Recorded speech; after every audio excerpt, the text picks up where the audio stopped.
Ndịgbo ụtụtụ ọma nọ. Asa akwụdaba n'ukolo achọba na nwere ọnụ ogologo. Na onye atụọrọ inu kọwara anyị ma na ego eji nụ nne ya nara nkịtị. Ọkwa na ofeke ka a na-akụziri ya n'obi ya ugbo na abụ. Ihe dị na ahụ everything na tribalize ya ma ọ regionalize ya ma ọ sectionalize ya ọ nye religious undertone. Ọ bụghị ihe most of these things nke nwere economic dimension, we take it from there. You know, anocha strike, 5-day strike, ndị na-ebudata na-esibe ji ha ebute nri because fa nwere anafa ji akọ nri, ọ bụghị na ọfa aka ndị other regions of Nigeria dị ike. Okay, ebe m na-etikarị uche wụ na nke efi because o metụrụ ụzọ na-abụ. One wụ ha ji ajụ ibute mgbe ha ji chọọ. Next one wụ na ha ya na-egbu mmadụ ebe ọ na ha chọọ na-anara ana n'ike. O nwekwara nke m na-agaghị emenwu.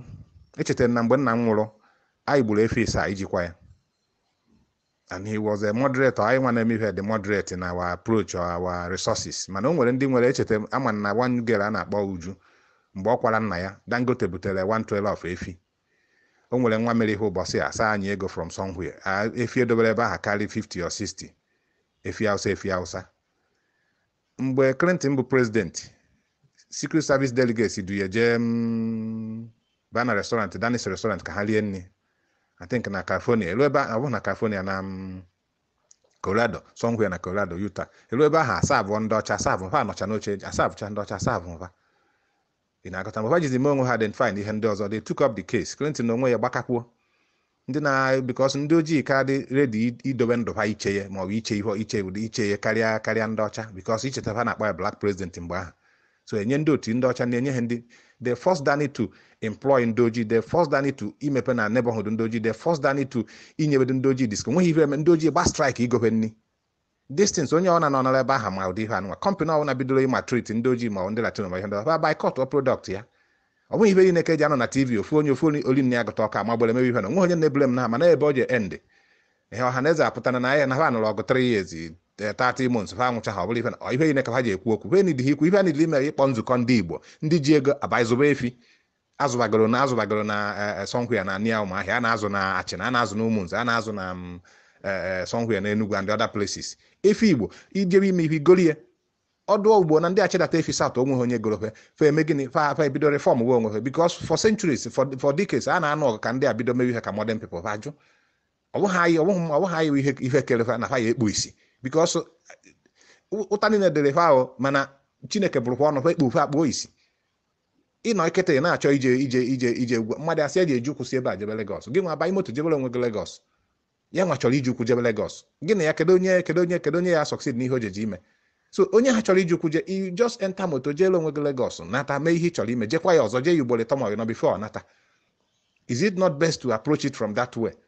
I kwụsị igo na-emeghe mkpọtụ n'ebe apụ street gbọbụ ụja ka nkịta ala kpọbụ iyi ka anụ ọhịa ndị ba ụfọdụ formal organization na-eme kịta onye jebe ime ihe ya golo efi Igbo a na-azụ na baị na ihe ndị ọzọ. So when we start doing that obologe pos faji ego AK47 faji emefe na dry ya when they dry they will get out of business. Ọhakwazi business ndị ma ife etu esi aranchi efi na Argentina, etu esi aranchi efi na America, etu esi aranchi efi na Uruguay, Paraguay, Brazil and other places na-azụ efi ọfụma na-elebe ndị mmadụ. You don't see them roaming on the street. Countries na-eme efie sport in a large scale. Argentina dị for something million, for 60 million. Efi ha na-azụpụta na year ka ihe Nigeria na-azụpụta in a decade. Na-elebe ụwa niile. You don't see cows on the street.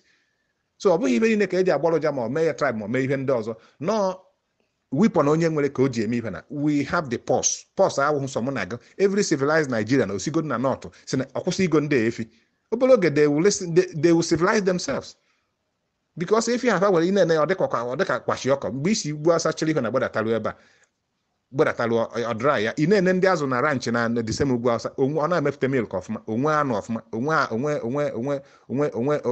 onwe lesa onwe meat ọfụma na-ewepụta na-produce milk ụmụazị nọkwa ebe ahụ agụụ akwụkwọ.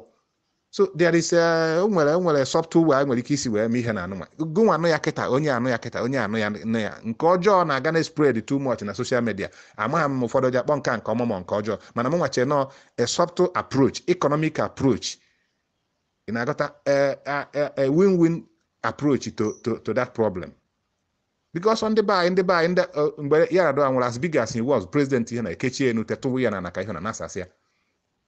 Watch all of them etu ha si eme ihe na so ka ezi ebe ha na-spend anyị nwa kacha ego ihe na anụnwa eme ofu pati na Yoruba ha akwatusie, eme ofu pati na eme mmadụ anwụọ na Igbo ma ihe ndị ọzọ na-eme akwatusie efi na-ata. So we can condition them without shooting one gun.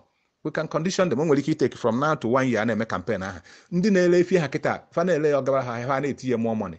Ị na-ene ndị be anyị eme gịnị crash ya crash kwuo the price, crash kwuo the supply, because echeta m in the 80s anyị pụtara Ọnịcha, m bịara Ọnịcha, foam companies ebe a na-eme foam nnukwute foam ọ na-wee mechaa mgbe ahụ atụ ya n'ihe na onye ọ na-alụ onere certain age echeta mgbe a mechaa were dam foam ihe atụcha enu ya ha ka ihe na enu ya karịa enu